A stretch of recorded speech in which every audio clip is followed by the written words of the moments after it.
Now, this is part B of the KhoodeelaarTV television channel, world exclusive diagnosis of Fleet Street.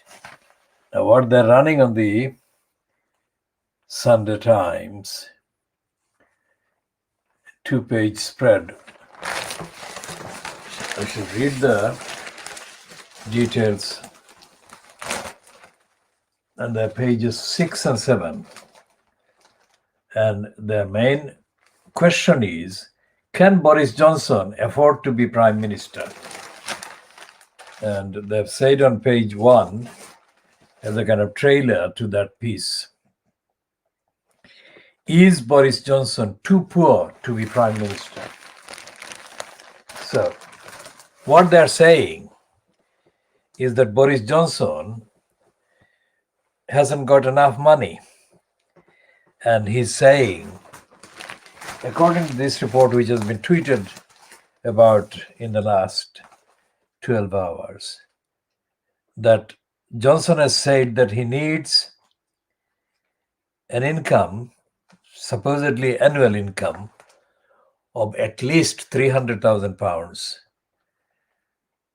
And this is what we shall be going into a bit inside.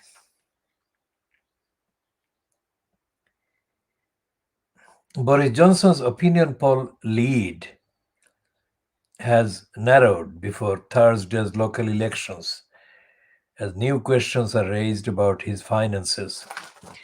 One of the oddest things in England is that they have these local elections inconsistently.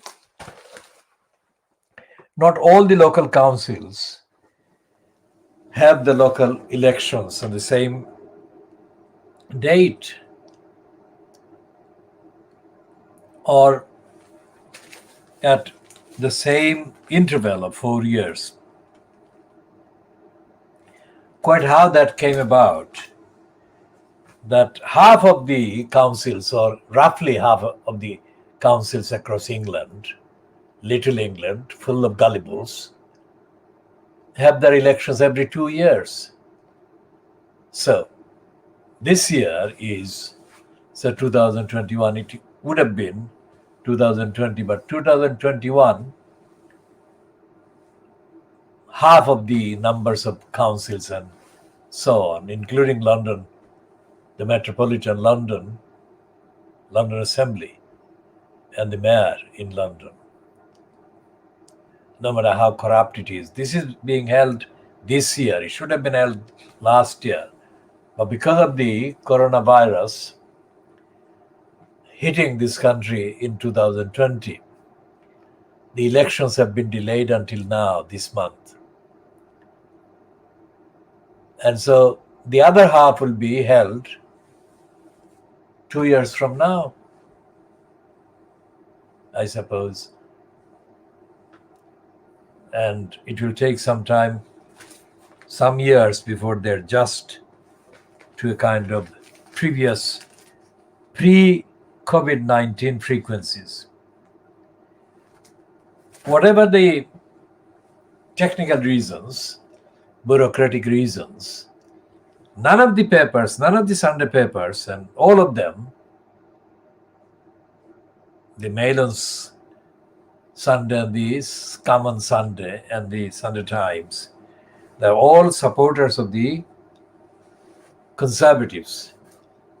And none of them, well, Sunday Times is talking about Boris Johnson's poverty and his kind of loss of the opinion poll lead in a piece written jointly by Caroline Wheeler and somebody else. Now, Caroline Wheeler is one of the very small number of full-time staff on the Fleet Street papers who is not a brazen liar. Now, that is saying something about her. So what she's saying is, more often than not, after serious consideration of the evidence. So whether it will be proven to have been the case can only be found after the election results. But in this piece, the front page piece which has got the trailer, is Boris Johnson too poor to be PM, which is in the center in the red ink there.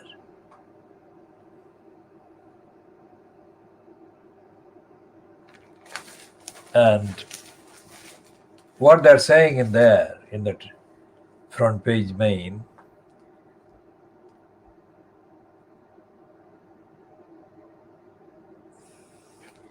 and they're saying that this Caroline Wheeler and Tim Shipman. Caroline Wheeler is not the editor, but Tim Shipman is the kind of hierarchically, he's in a senior position at the Sunday Times. So the survey found that the Tory lead nationwide had fallen sharply, with the Conservatives on 40%, only 1 point ahead of the Labour Party.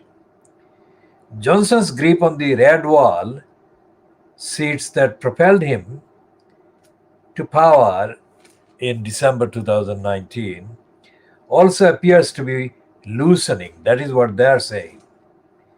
But that is, this piece or this observation in the Sunday Times is a one-off. It's not being repeated by the Mail on Sunday or this Come on Sunday or the Star on Sunday. I haven't seen it because it wasn't available or ready to be purchased in the shop. They were still putting the papers on the shelf, and I had to wait around to get the number of papers that I did get. And so they're saying that Johnson's grip on the red wall seats that propelled him to power also appears to be loosening. Pollsters' focal data put Labour on 45% in the 43 seats they lost to Tories in the region in 2019, 1 point ahead of the Conservatives. Now that is something of a news because Labour Party has been behind the Conservatives for too long in the opinion poll studies. The tightening comes only 4 days before the Super Thursday local and mayoral elections. It follows blanket coverage of the cash for curtains affair over who paid for the refurbishment of Johnson's Downing Street flat. In the latest developments, and they've got 6 points there, bullet points. An ally of Johnson claimed that he cannot afford to be Prime Minister. As an explanation of why, he got the Conservative Party to pay an invoice of £58,000 for the makeover before paying the money back. Senior Tories claimed that party donors had been approached to see whether they would fund the cost of a nanny for Johnson's son, Wilfred, who turned 1 last week. A donor allegedly told senior Tory MP, "I don't mind paying for leaflets, but I resent being asked to pay to literally wipe the Prime Minister's baby's bottom." Downing Street insisted that Johnson had covered the cost of all child care, but did not say whether he had paid the money up front or later reimbursed someone else. Number 10 refused to comment on claims that a Conservative donor paid a second invoice on the flat directly to the firm that did the work, something that Johnson would have to declare as a benefit in kind to Parliament and the tax authorities. Senior Tories said that Johnson had to take out a commercial loan to cover his costs. Number 10 insisted that Johnson will make any declarations and payments that are necessary. Now, this is the kind of summary of the piece about whether Johnson is too poor to be Prime Minister. Now, the details are on the 2 pages 6 and 7.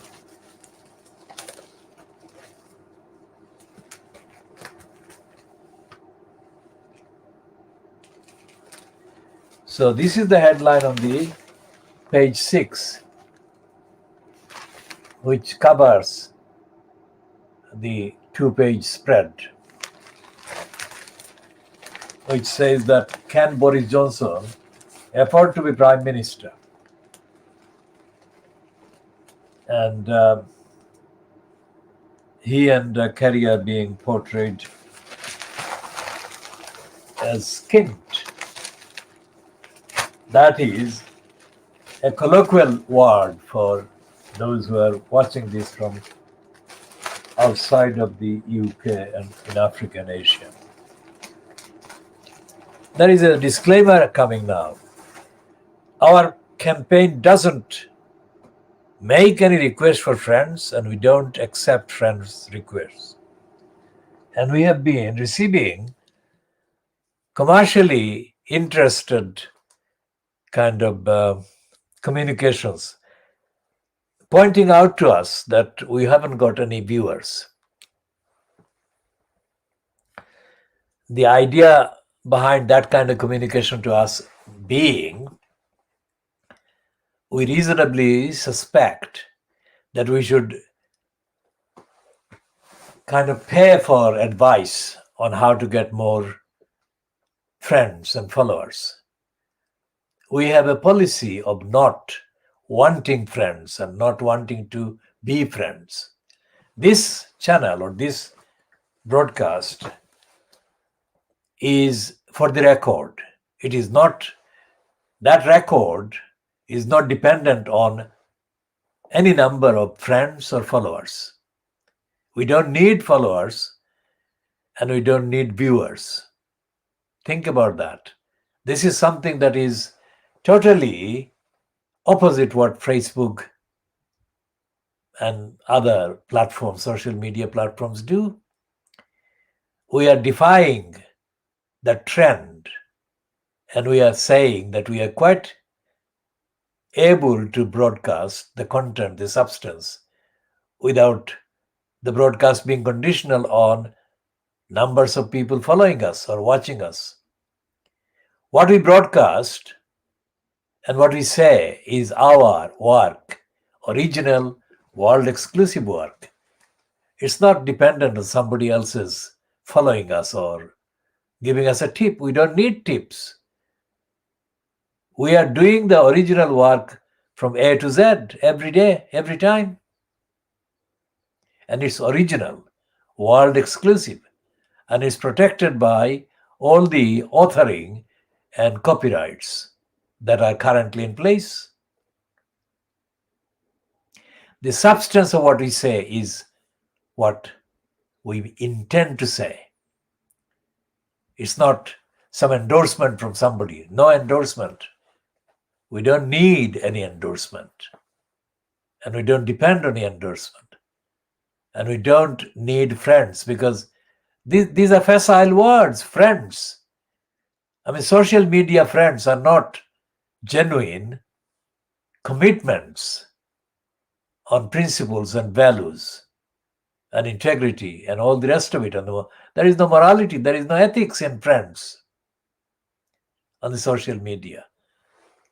So why we are using the social media, after saying what I've just said again, is simply for the record, not for approval or otherwise or anything like that. And the other thing is that once we are on the record, anyone who is serious, independently serious and investigating any evidence and source, they can find us. As it is quite clear, they have been finding us, because we receive communications from people, despite the fact that we make regular updates of the disclaimer that we don't accept friends and we don't send any friends requests. If there are any on the list already, then that list must have been created before we made the permanent policy decision. We thought about relaxing that and accepting friends, but we find that getting involved with social media friends is not very productive and not very kind of helpful to the ethical, the evidential, the intellectual, the moral work that we are engaged in. So that is the update as at this date and at this time. And anyone who is interested in finding out what we say, what we stand for, can find us. Okay, so this is the Sunday Times inside pages 6 and 7. This is page 6. This is the one that is saying that can Boris Johnson afford to be Prime Minister? Now, obviously, we weren't broadcasting or active when Clement Attlee was in post in the 1940s. But Attlee wasn't getting involved in wallpapers and childcare, whatever.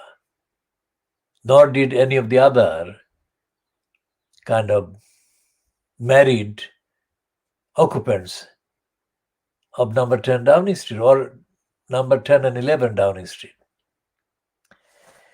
What Boris Johnson is involved in now is quite literally a mess. I mean, there are too many issues around him personally.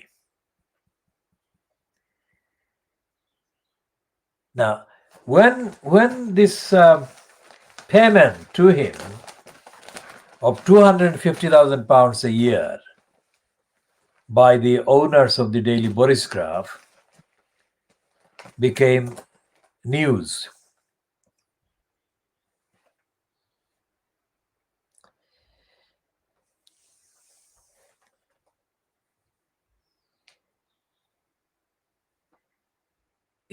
Boris Johnson said that £250,000 he did get from the Borisgraph was peanuts.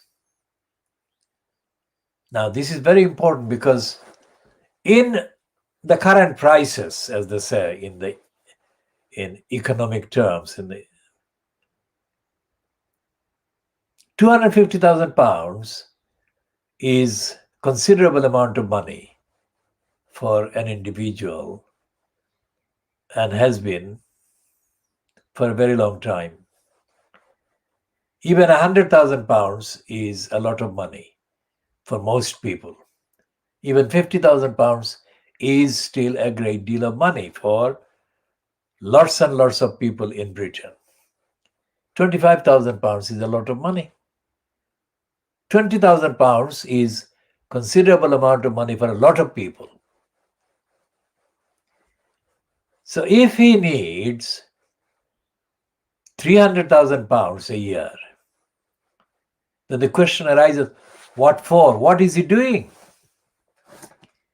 What does he need that money for? What are his overheads? What are the things that he has to pay for with that extra money? Let's say this campaign, this Khoodeelaar campaign, which is part of the movement defending the community in and from the East End of London. Our campaign, our movement doesn't have an office, never had an office, and we never had any properties that we could actually rent. We didn't have any staff and we didn't have any facilities that we could call a permanent premises.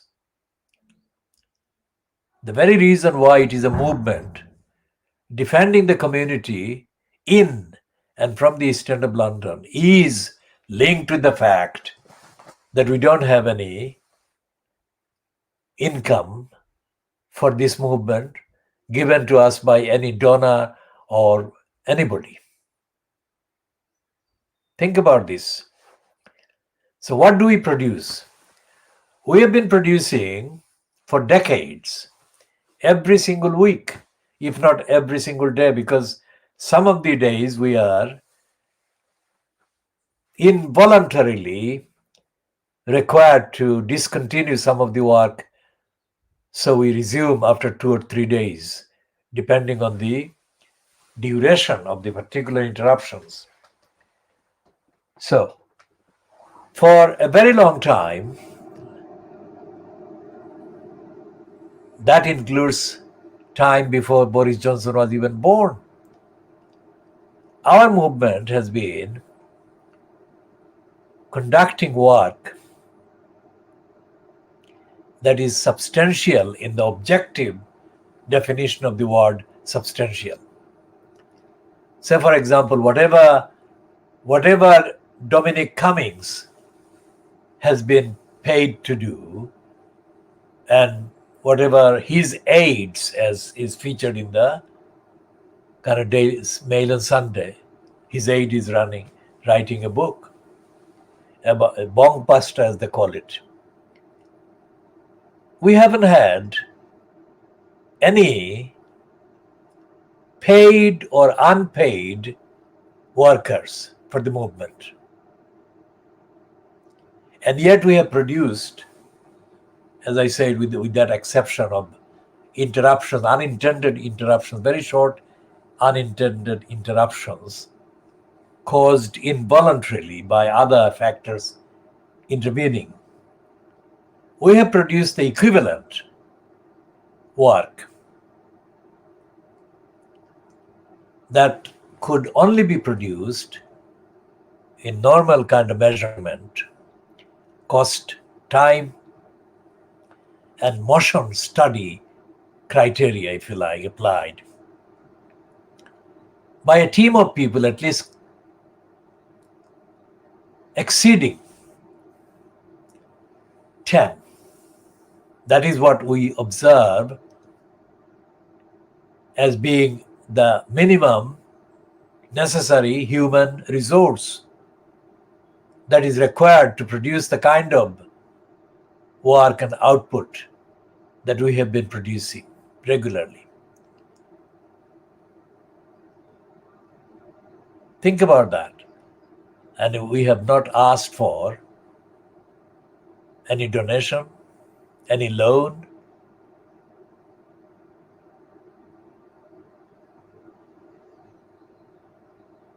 The only loans that we have made in the decades have been loans that have been absolutely necessary because of total lack of any income from any source. So we have been forced to borrow sums of money that are still less than only a fraction of what Boris Johnson called peanuts.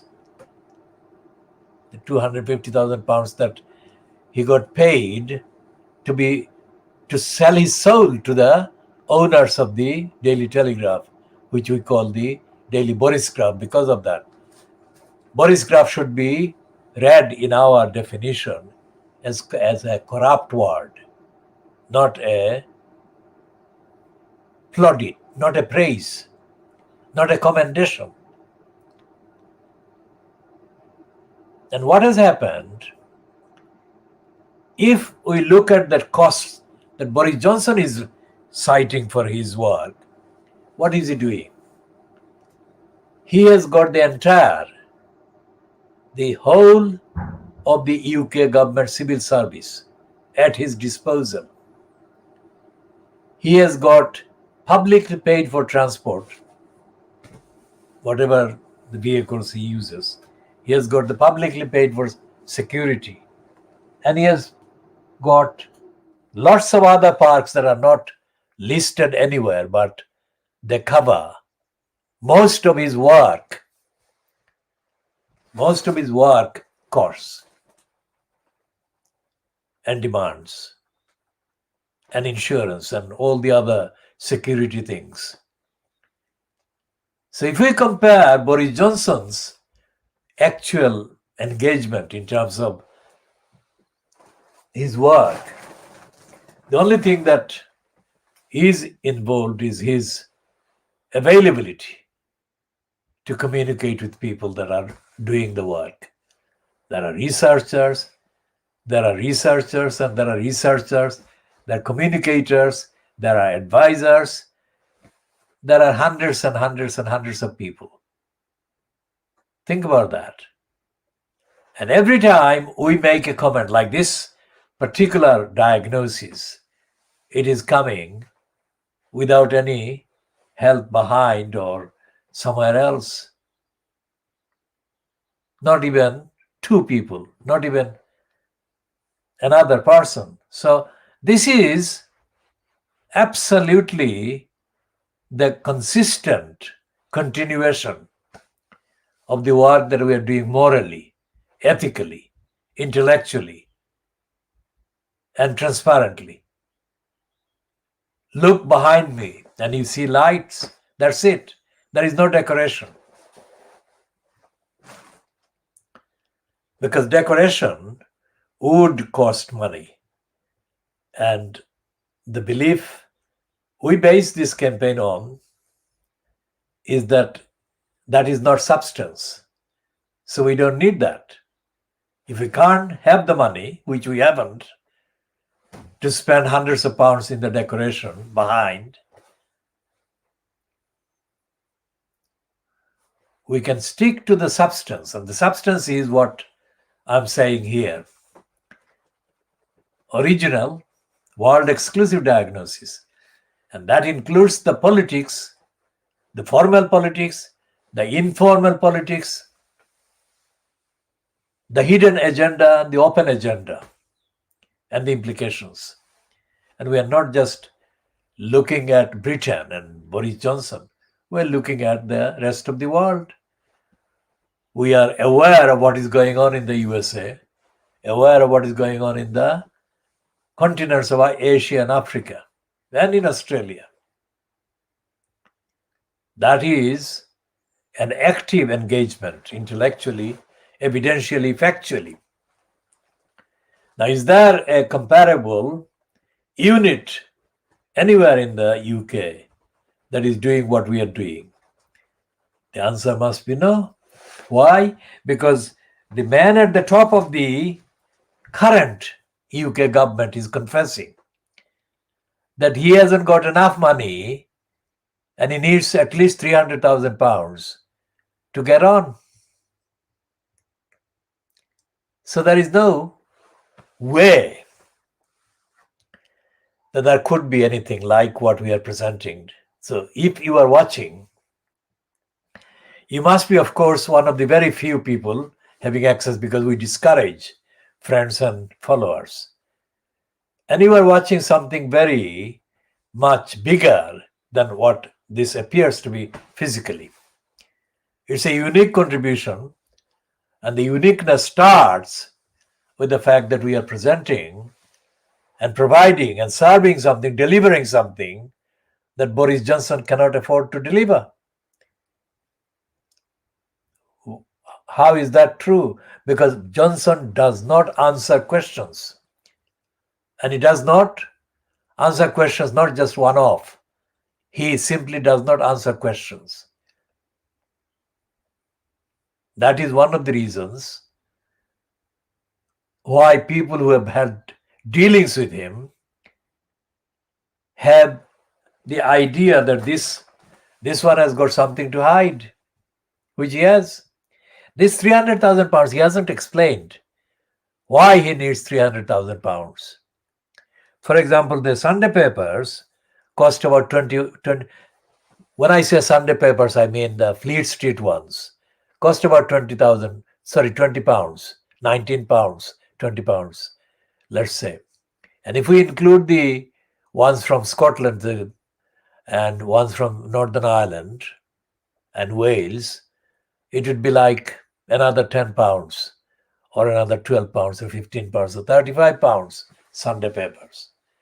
And the daily papers, in that ratio, would cost about £25. Now, this money is our own money. It's not anybody else's money.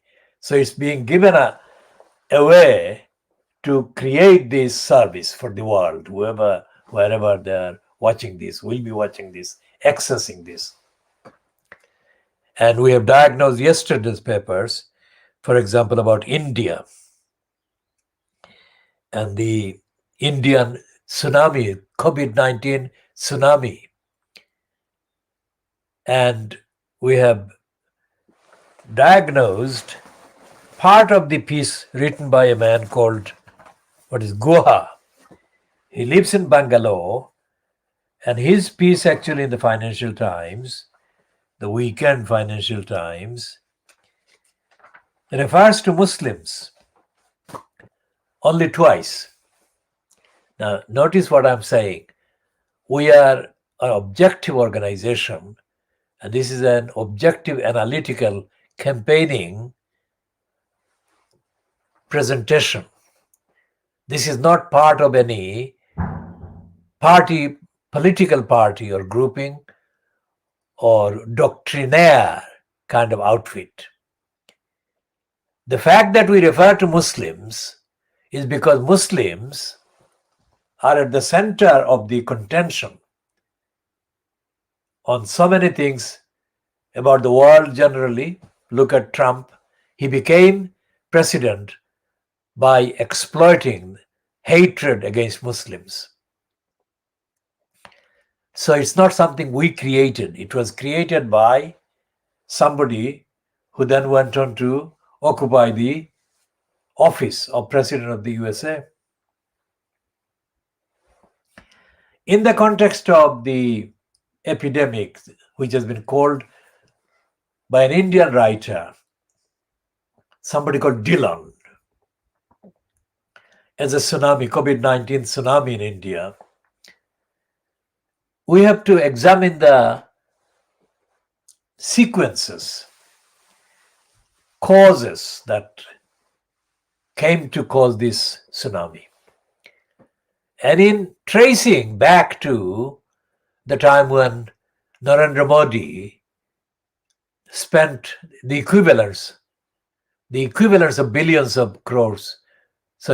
of Indian taka or rupee in constructing in Gujarat a cricket stadium named after him. And while he was doing that, people are dying of hunger right across India. And people were dying of malnutrition and disease that they could not kind of have any medical help on because they didn't have the money. And India doesn't have any similar kind of provision to the NHS, although the NHS got its limitations and problems, which we shall dedicate a series of editions to examining. Indians who don't have the money have shorter lifespan. Simple as that. And what this Guha guy says,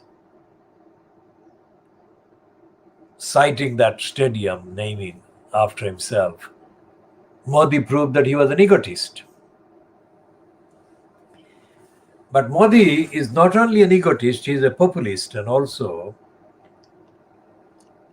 a populist that has been over-exploiting the potential that exists in the Hindu population of hating Muslims. Now, it's not 100 Muslims, 1,000 Muslims. It's hundreds of millions of Muslims right across India who are being violated, and in Kashmir. So what Modi is doing is showing how to destroy India. and India will be destroyed. Why?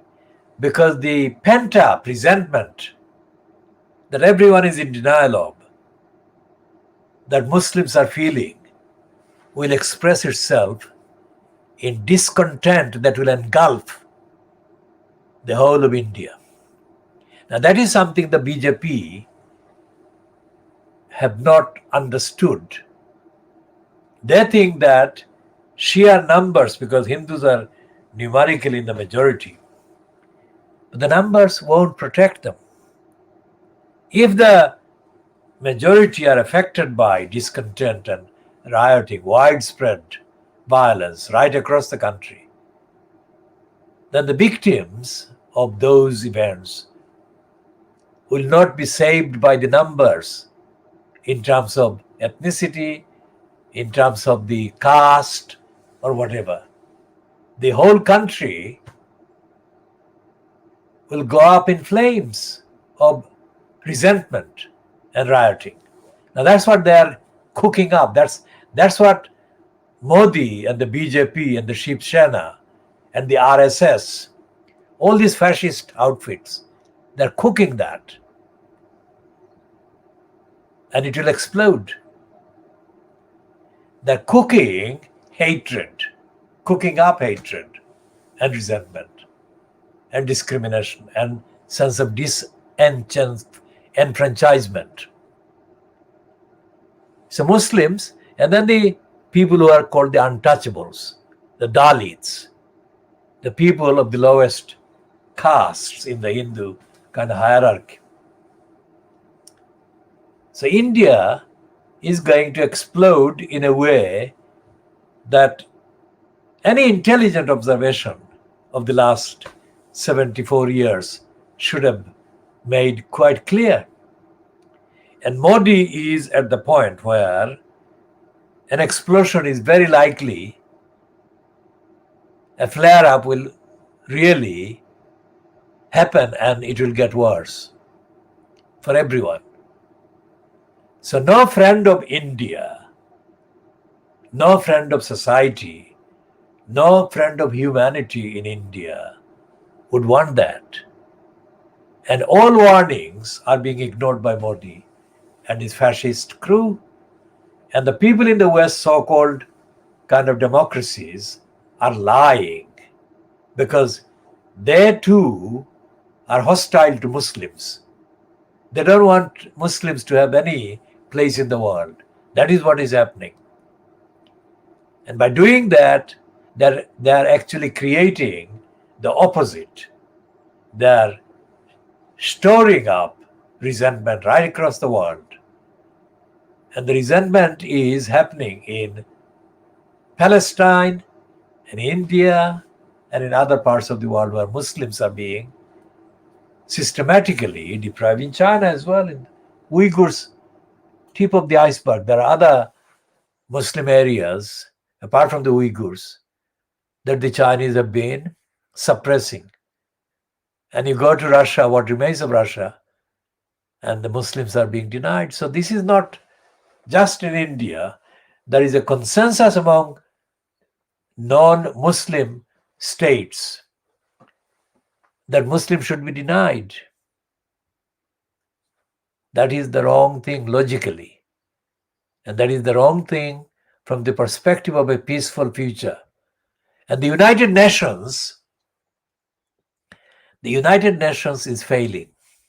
Remember what we said before in previous editions. The United Nations founding declarations said that the United Nations is being founded to avoid conflict and war because of the absolutely tragic things that happened before the United Nations was founded. That declaration has been treated with contempt.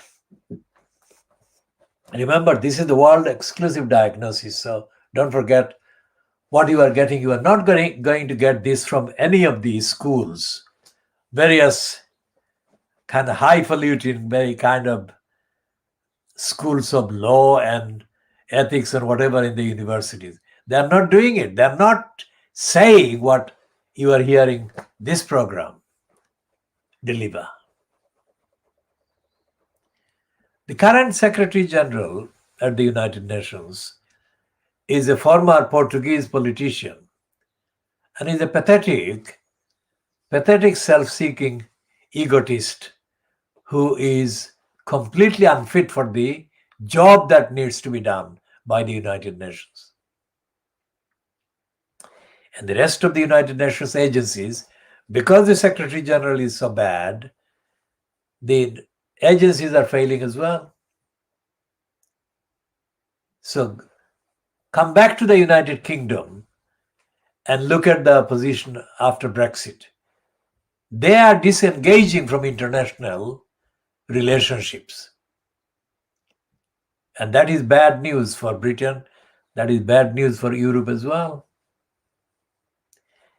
And anyone who has seen or heard or studied what has been happening in Europe over centuries should have been very, very alarmed at the rhetoric that they used while trying to lure people to vote for Brexit.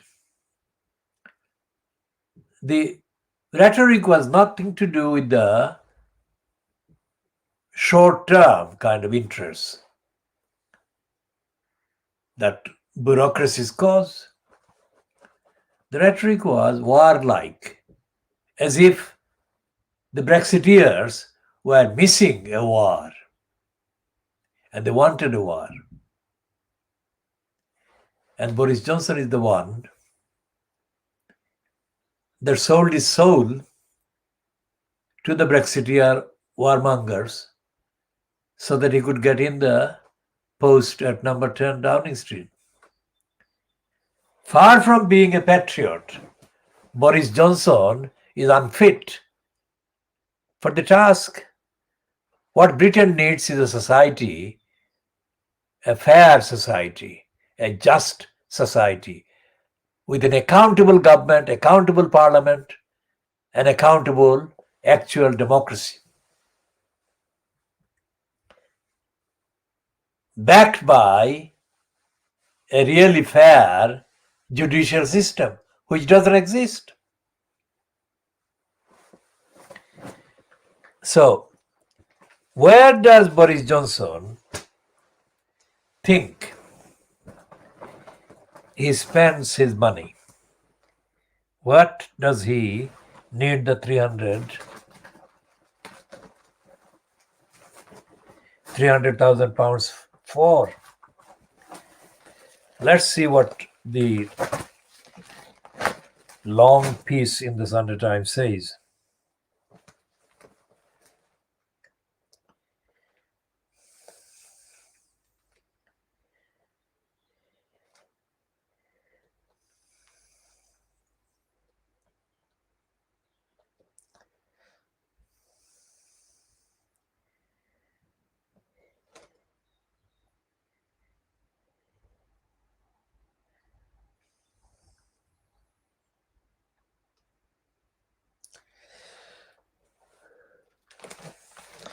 So there is a summary of the balancing of books. Boris Johnson's salary is £157,372. Tax and national insurance amount to about 63,000, leaving him roughly 95,000 a year. Since becoming Prime Minister, his book royalties total about 25,000, and he has received 28,000 in gifts and donations according to the Register of Interest. Carrie Simmon's salary, 70,000 pounds. This is the expected salary for her role as the head of communications at the Aspinall Charitable Foundation. Outgoings. The couple live rent-free in the number 11 flat, but Johnson must pay a £7,000 tax liability for heat, light, and maintenance. He He also pays council tax of £1,655 a year. Johnson and Simmons are said to have a mortgage on a 1.3 million property in Camberwell, South London. Johnson is also responsible for the upkeep of 1.25 million cottage in Thame, Oxfordshire. Johnson pays maintenance for his daughter Stephanie, 11, with art dealer Helen McIntyre, likely to be a 5-figure annual sum. The couple pay for childcare for Wilfred, 1, which full-time would cost £2,000 a month. So these are the kind of breakdowns.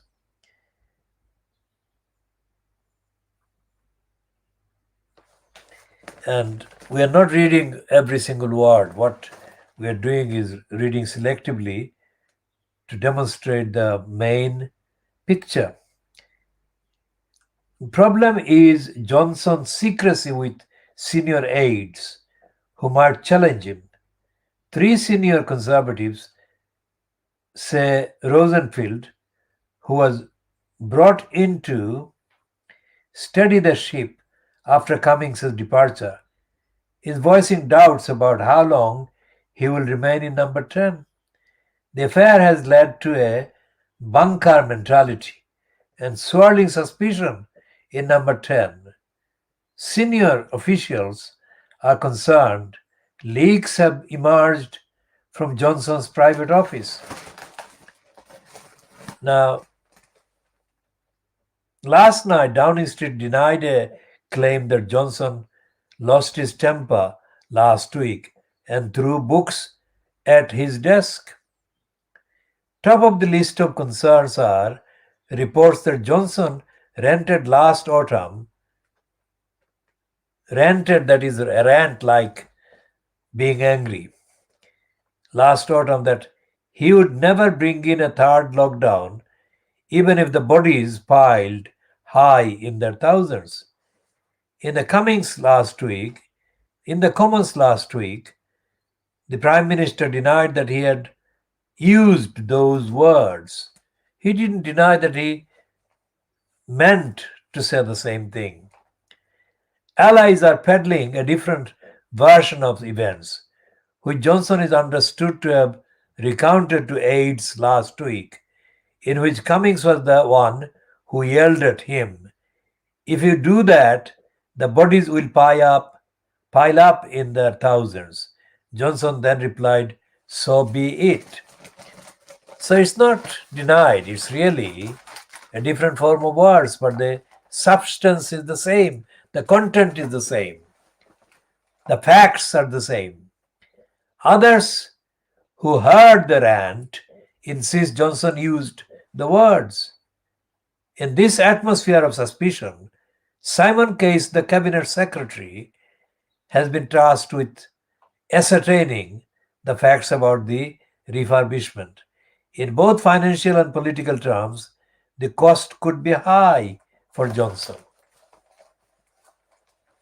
So Johnson is in a state of mess, and he is in a mess despite the fact, as we said, that he has access to millions of pounds worth of services and facilities, and yet he can't get this series of innuendos and lies and claims and counterclaims out of the way. That is, although the Sunday Times piece is saying part of it,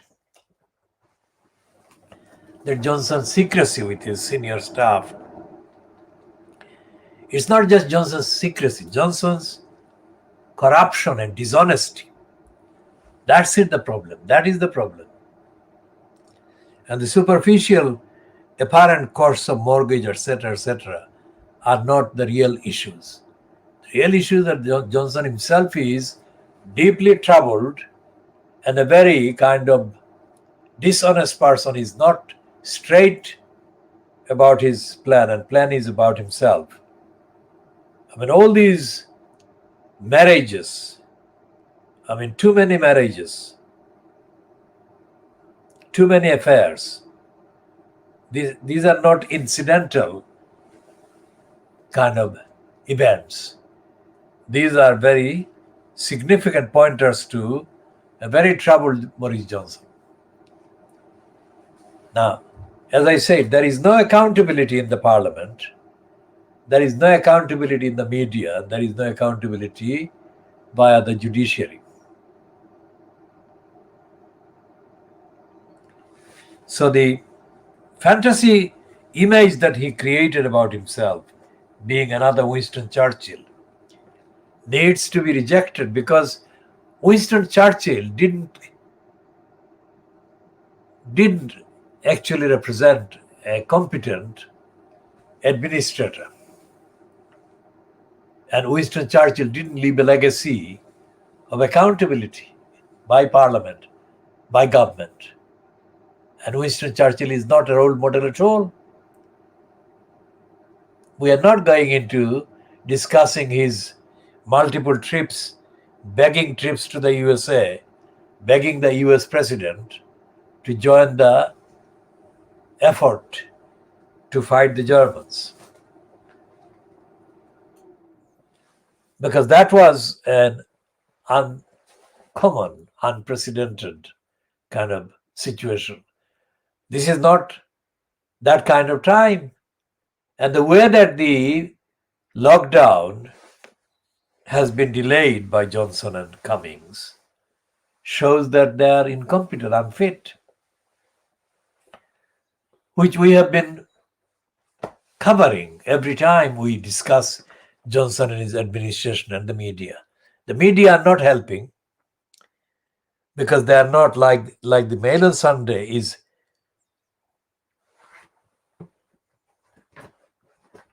running this fascistic, stupid, dishonest piece by Johnson. What he's doing is he wants to make the policing of the country more oppressive than it already is, more unaccountable than it already is. All of this requires a thoroughly rigorous watch by the opposition. And as we have been saying, Starmer has been politically murdering the Labour Party. And there is no other party at all in England, at least. The Scottish National Party are not really equipped to replace the role that the Labour Party should play. So we shall be taking another short break and continuing in the next part.